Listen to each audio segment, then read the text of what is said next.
Yeah, Steve, you'll wish you hadn't told that wimpy tale when you hear just three random tales of near-death experiences that Carl told me. Right. Coming up. I mean, honestly. Really? At least you had stunt people and crash mats. Yeah, And you got paid. Yeah. The things that he got up to, just through stupidity, Well. will put you what? What one of them wasn't through stupidity? Cakes. I'm already excited. The cake one? Yeah.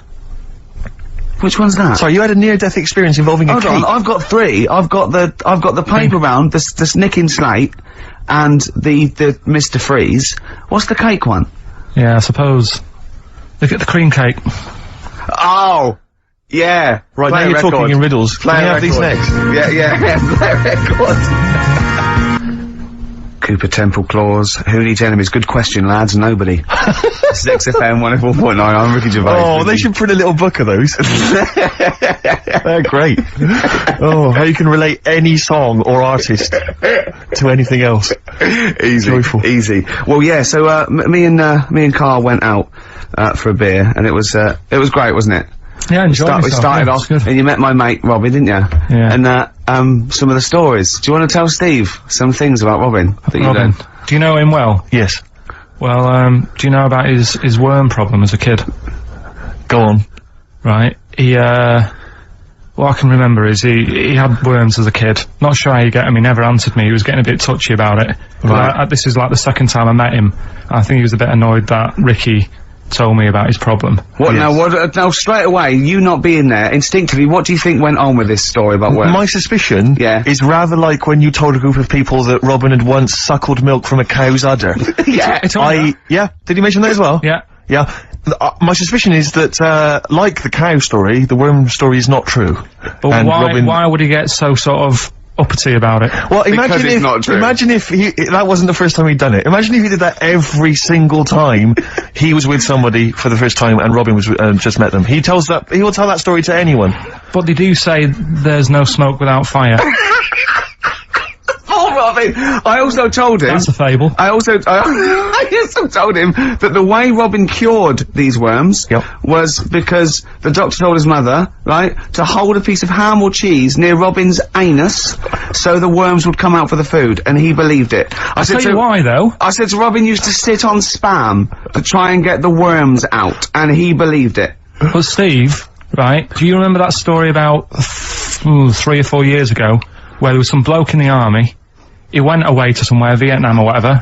He was messing about in the woods. Messing about in the woods? Shouldn't he have been fighting? Whatever. Yeah. Right, and he walked through some lake, and I think he'd cut his toe or something on something, and some worm of some sort crawled in the gash. Yeah. And it was in his body, and the doctor said, we've got to get this out of your body. So what they did was, they said, right, the thinnest part or something of your body that things can crawl through is on the top of your head. So they wrapped Where the skull is. So they wrapped some bacon. No,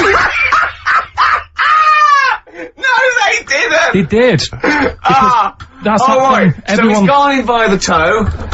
So what we do is, I'll tell you what, that worm's probably heading straight for the head. We'll put a bit of bacon on it. The thinnest part of the body is the skull. Of course it's not the thinnest part of the body. It's where your brain case is, isn't it? It's the skull. There was a reason for it. And it was like they stuck some bacon on his head. And As ever, the vital piece of information, i.e. the reason, Carl seems to have forgotten. Because the worm was in his body, and they said everyone likes to smell the bacon. Including worms.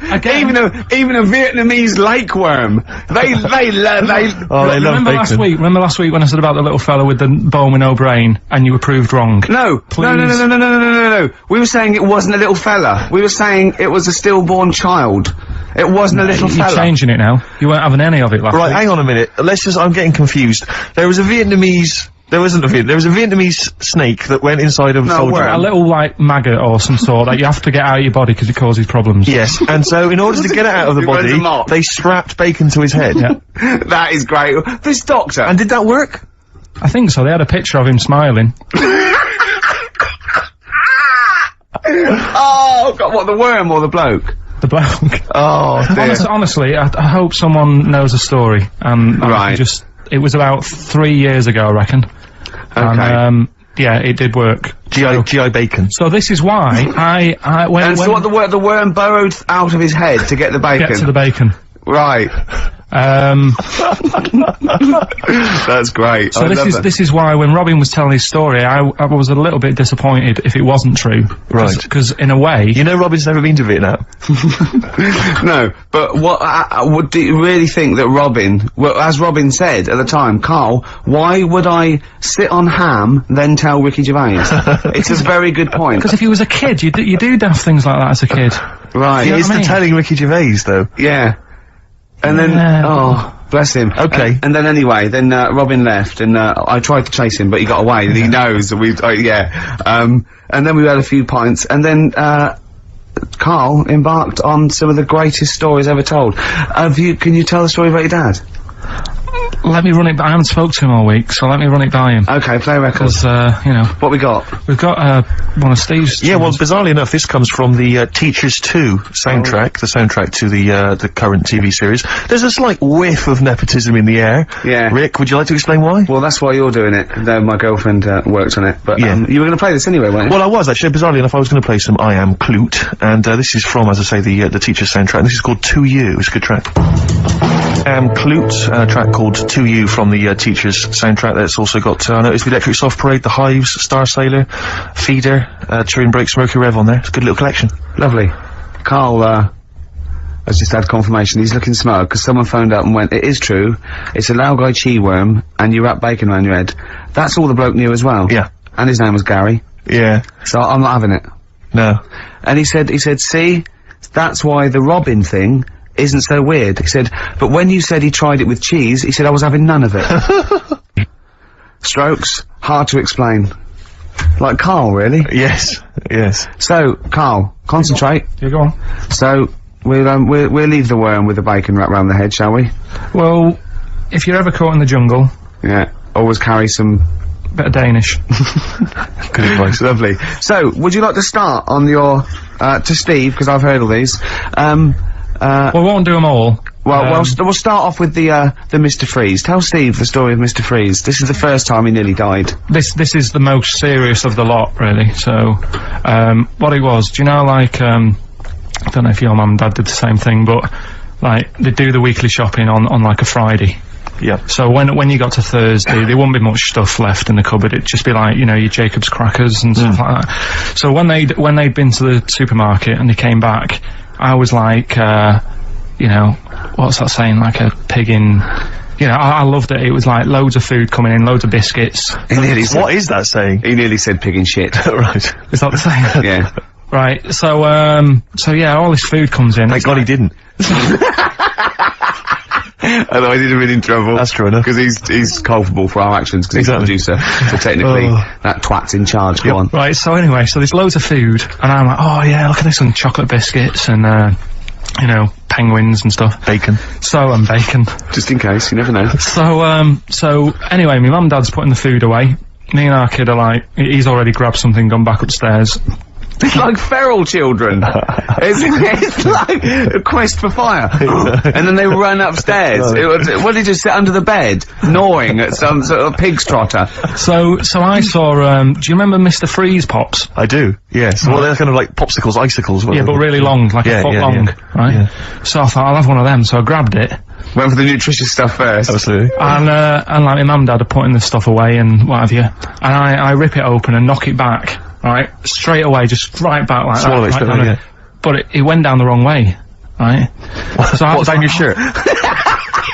So I was like, oh god, I can't breathe. And my mum and dad didn't even know what I'd ate. Do you know what I mean? I ate it so quick. Yeah. And I'm sort of tapping my mum on the back, going, and she's going, oh god, you know, he's choking again, because I was always choking. If it was one thing, I don't know if I've got like a small throat, but I mean, even Ricky knows I can't drink that much, can I? Yeah. Do you know, or eat pebbles. I'm not a quick drinker. I'd always, I think I'm scared of like swallowing stuff. Yeah. And it was like bottle tops and mint imperials and stuff. I was always choking on stuff. So anyway, she's going, oh god, what's he picked up on that now? Drop it! So- hit his nose with a stick. So I was going, I'm choking. At this point, my dad had I think he'd put his share away, you know, his food away, and he'd gone. His share! I love it! Yeah. He'd gone to watch, Winner Takes All or whatever, in a lounge, and I was in the kitchen, and I was starting to, I didn't care anymore, do you know what I mean? I just got to that point where I wasn't struggling anymore. You just thought, I'm done for. I just was, falling to the ground. And my mum's going, you know, get in here, I think it's serious. And my dad comes in and sort of starts shouting at me, saying that's what you get for being greedy. He didn't even know what I'd eaten. Well, it was the moment to teach you a lesson, certainly. So he's there like that, and my mum's going, oh, look at him, and my lips were going purple, and my eyes were rolling into the back of my head. You look like Marilyn Manson. And, so anyway, she grabbed me from behind and did that fireman thing. The Heimlich manoeuvre. Yeah. And, you know, winded me. And it came up, and I was alright. What, the whole popsicle came flying back out? You see, that's what I don't understand. Because there was nothing there. No, just a little bit. No, it swells up, doesn't it? Because it irritated it, so it went down your sort of your epiglottis. It went down the wrong way, it went into your air canal instead of your throat, and it sort of spasms, and that's the fear. You just got to calm it down and relax. So in time, I would have been alright. Yeah, anyway. you don't. Well, no, you might have. So that's so that's hang on, one. but No, but the weird thing is, for 3 days after that, I felt like a sort of special person. I went to school. I'm saying nothing. I did full days. A special needs person. Yeah. I went to school the next 3 days after that. I didn't wag it or anything. I did full days. I love that. 3 days, turn over a new leaf. Yeah, exactly. After 3 days, you thought, screw it. Yeah, Well, did a quick history exam. Yeah. But have you ever had that where you've felt like I've been given another chance here? Right, next That was one. weird. That's Popsicle. That's Popsicle Hell, we'll call that.